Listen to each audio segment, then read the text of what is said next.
Satellite तस्वीर में Ramat David एयरबेसिस पर मुमकिना नुकसान के आसार। ईरान ने हमले की जिम्मेदारी कबूल कर ली। ईरान का दावा, बेरूत पर इस्राएली हमलों के जवाब में खैबर शिकन और कादर मिसाइल इस्तेमाल किए गए। इसराइल का मौकफ, तमाम मिसाइल रोक लिए गए या खुले इलाकों में गिरे, किसी जानी नुकसान की इत्तला नहीं।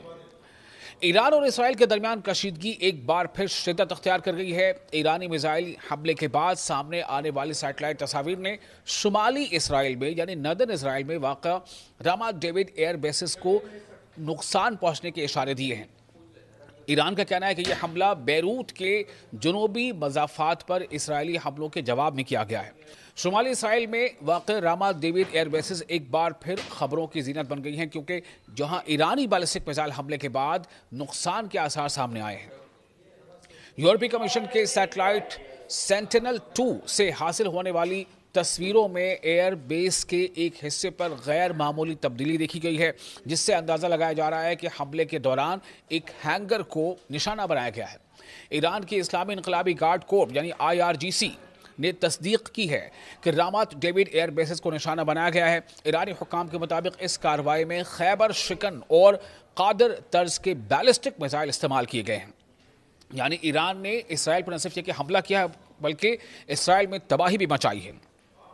IRGC का कहना है कि यह हमला बेरूत के इलाके अज़ाहिया पर इसराइली कार्रवाइयों के जवाब में किया गया है, जिसे ईरान पहले ही अपनी सुर्ख लकीर यानी रेड लाइन करार दे चुका था। ईरानी बयान में खबरदार किया गया है कि अगर इसराइल ने अपनी फौजी मुहिम को और ज़्यादा एक्सपैंड किया तो इसे और ज़्यादा सख्त हमले का सामना करना पड़ सकता है। ये ईरान ने वार्निंग दी है इसराइल को। Ramat David air bases Israel के शुमाली फौजी कमांड का यानी नदर्न मिलिट्री कमांड का सबसे बड़ा एयर बेस है, सबसे बड़ा फ़िज़ाई अड्डा समझा जाता है। ये तकरीबन 10 स्क्वायर किलोमीटर से ज़ायद रकबे पर मुहित है और यहाँ F-15 और F-16 लड़ाका तैयारों यानी फाइटर जेट्स के मुतअद्दिद स्क्वाड्रन तैनात है।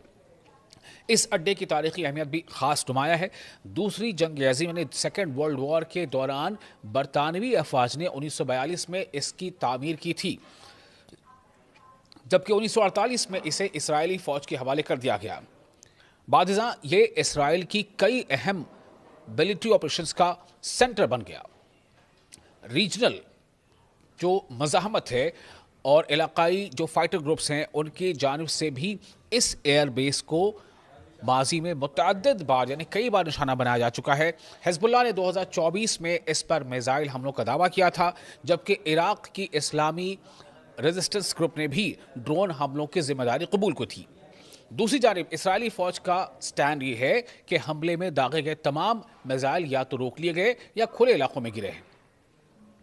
यानी वो कह रहे हैं कि या तो हम रोका जा सका है, रोक लिया गया तमाम ईरानी मिसाइलों को, या फिर वो खुले इलाकों में गिरे हैं, ये माना जा रहा है। और किसी फौजी अहलकार के ज़ख्मी या हलाक होने की कोई इत्तला नहीं है। ये इसराइल का स्टैंड है। ताहम इसराइली फ़ौजी सेंसरशिप के कवानीन काफ़ी सेंसेशनल फ़ौजी तनसीबात पर हमलों की सटीक जानकारी लोगों तक या मंजर-ए-आम पर लाने की इजाज़त नहीं देते, जिसकी वजह से नुकसान की जो पूरी जानकारी है, जो सही जो उसका आकलन है, वो वाज़ेह नहीं हो सका है। तज्ज़ियाकारों का जो कमेंटेटर्स हैं उनके मुताबिक ये वाक़या ख़ित्ते में रीजन में बढ़ती हुई कशीदगी यानी तनाव की एक और इसका संकेत है, अलामत है। ख़ास तौर पर ऐसे वक्त में जब लिबनान, शाम यानी सीरिया और गज़ा के महाज़ों पर भी सूरत हाल मुसलसल पेचीदा होती जा रही है।